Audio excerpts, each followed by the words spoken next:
सब, I hope सब अच्छे होंगे and welcome back to my channel desi mom in Switzerland. So आज हम जा रहे हैं हॉस्पिटल, क्योंकि मैंने अपने पिछले व्लॉग में बताया था युवान को ना हमने डॉक्टर के पास लेकर गए थे, क्योंकि उसकी बहुत ज्यादा रनी नोज है और वो चाहे विंटर्स हो या समर्स वो खत्म ही नहीं होती है। हमने ना काफी चीजें ट्राई कर ली, चाहे वो डॉक्टर की चीजें हो, मतलब दवाइयाँ देती हमने काफी, या होम रेमेडीज हो, हमने सब तरह से चीजें ट्राई कर ली, बट वो ना उसे सुकून नहीं मिल पा रहा है। तो जब हम लास्ट टाइम गए थे डॉक्टर के पास, तो उसने हमें बोला था कि आप ना स्पेशलिस्ट ईएनटी के पास ही चले जाओ। तो आज हमें अपॉइंटमेंट मिली है कुछ 14-15 दिनों के बाद। तो आज हम जा रहे हैं ईएनटी के पास। तो वहीं जाकर पता चलेगा क्या है दिक्कत युवान को। बाकी ये ना मेरे घर से थोड़ी सी दूरी पर ही है, कुछ 30-40 मिनट्स की दूरी पर है ये हॉस्पिटल। और जहाँ मैं रहती हूँ वहाँ पर ये सबसे बड़ा वाला हॉस्पिटल है। बाकी जब मैं वहाँ पहुँच जाऊंगी ना हॉस्पिटल, तो मैं आपको बाहर का सब कुछ दिखाऊंगी, कैसे होते हैं यहाँ के हॉस्पिटल्स वगैरह भी। जैसे कि अभी हम रास्ते में हैं और आप देख ही सकते हैं हर तरफ कितनी ज़्यादा सुंदर ग्रीनरी है। सब कुछ इतना फ्रेश, इतना प्योर और क्लीन लग रहा है। ऐसे व्यूज़ देखकर ना मन को बहुत ज़्यादा शांति सी मिल जाती है और ट्रैवल भी इतना ज़्यादा प्लेजेंट सा हो जाता है। और अगर आप ध्यान से देखें तो ऊपर आपको पहाड़ भी नज़र आ रहे होंगे। जो ऊंची ऊंची चोटियां हैं वहाँ अभी भी बर्फ़ जमी हुई है। बहुत ही ज़्यादा सुंदर से लग रहे हैं। और जो पास के पहाड़ हैं उनमें अब धीरे धीरे ग्रीनरी सी आ गई है। कुछ पेड़ पौधे के साथ वो भी काफ़ी ज़्यादा खूबसूरत से लग रहे हैं। नेचर का ये कॉम्बिनेशन, स्नो और ग्रीनरी, एक साथ देखने में बहुत ही ज़्यादा पीसफुल और सूदिंग सा लगता है। ऐसे मोमेंट्स में बस मन करता है थोड़ी देर रुककर इस व्यू को और ज़्यादा एंजॉय किया जाए। और अब हम सिटी के पास ऑलमोस्ट आ ही गए हैं। मेरे घर से ये सिटी ज़्यादा दूर नहीं है और इस सिटी का नाम है कूर। और यहाँ आते ही, जब मैं सिटी आती हूँ तो आते ही मेरे को थोड़ी अलग सी फील आती है, क्योंकि मैं रहती हूँ विलेज में और विलेज की लाइफ थोड़ी सी डिफरेंट है। क्योंकि सिटी में तो आपको हर जगह बिल्डिंग्स, अपार्टमेंट्स और ऑफिसेज ही देखने को मिलते हैं।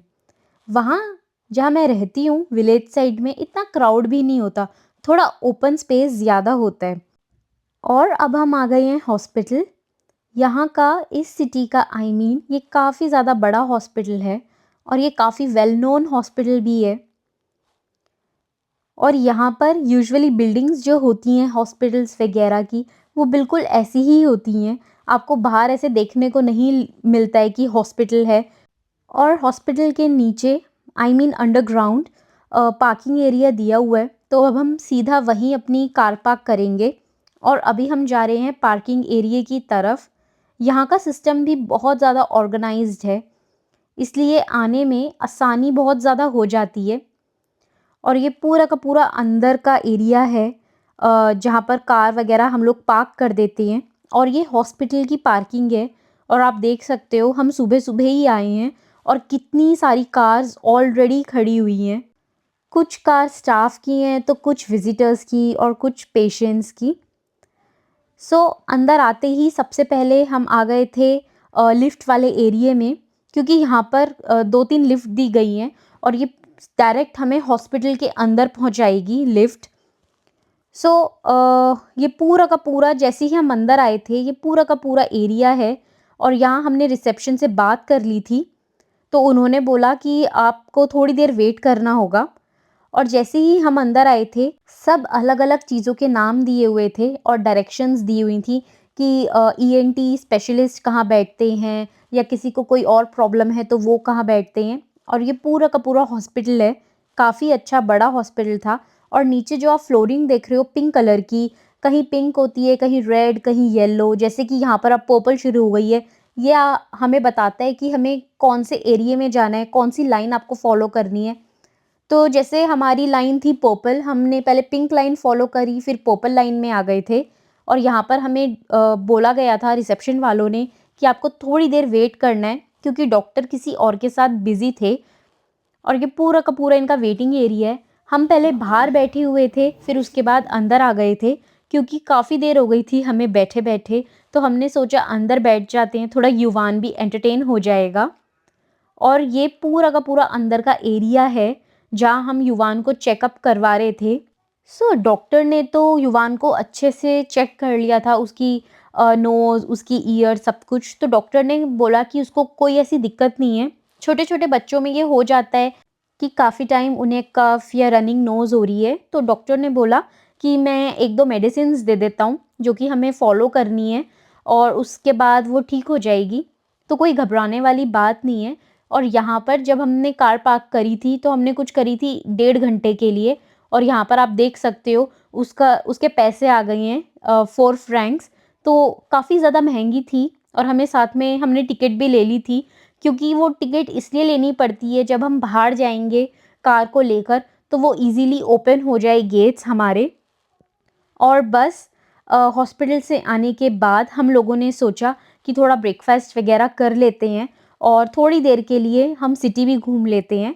और ये पूरी की पूरी कूर्ग की सिटी है।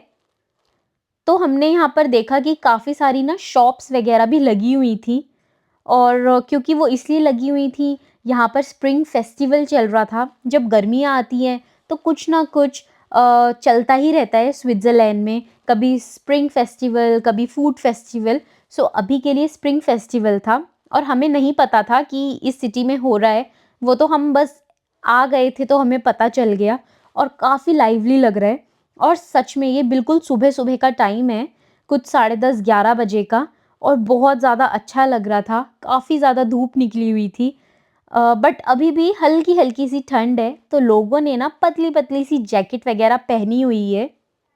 और सच में जब स्प्रिंग का सीज़न आता है, वैसे ही इतना ज़्यादा ब्यूटीफुल होता है, और जब ऐसे फेस्टिवल्स होते हैं तो उसकी ब्यूटी और भी ज़्यादा बढ़ सी जाती है।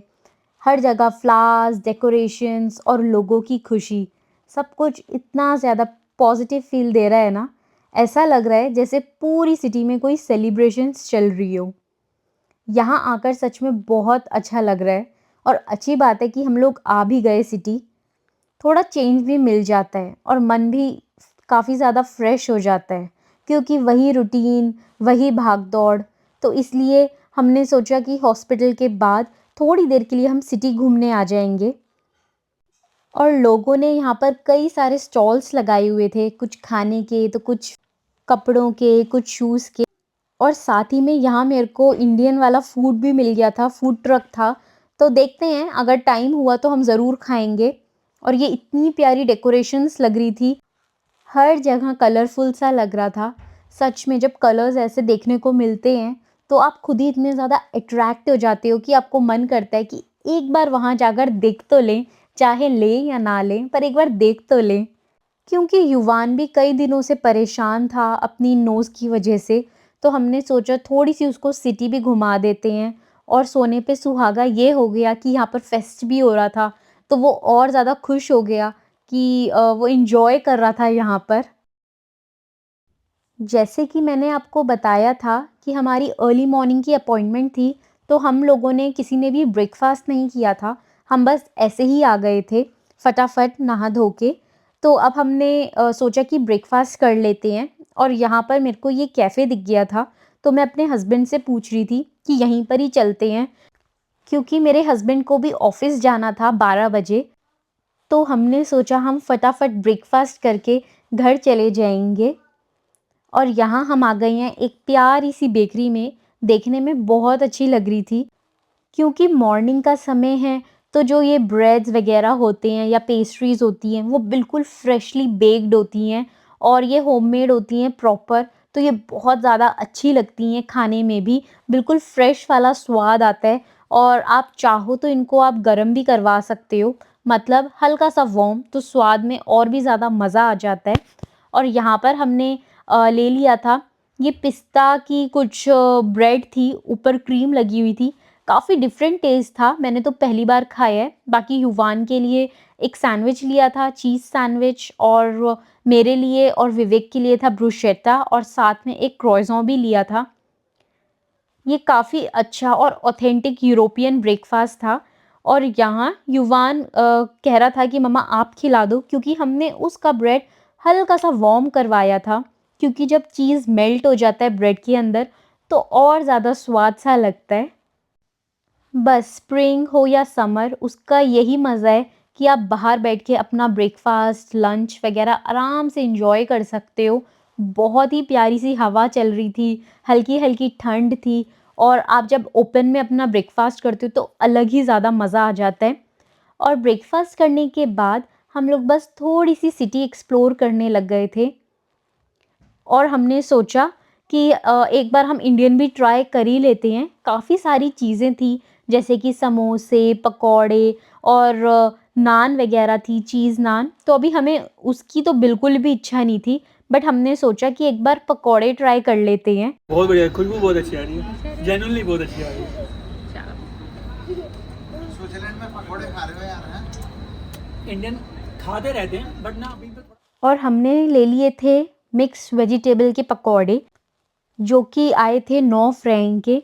थोड़े से महंगे थे। जब आप रेस्टोरेंट में जाएँगे तो वो आपको 6 या 7 फ्रैंक के मिल जाएँगे, बट ये फूड ट्रक था और ओपन था और साथ में फेस्टिवल भी चल रहा था, तो यहाँ के प्राइसेस थोड़े से महंगे कर देते हैं ये लोग, बट क्वालिटी में बिल्कुल भी कॉम्प्रोमाइज़ नहीं करते हैं। कैसे लग रहे हैं?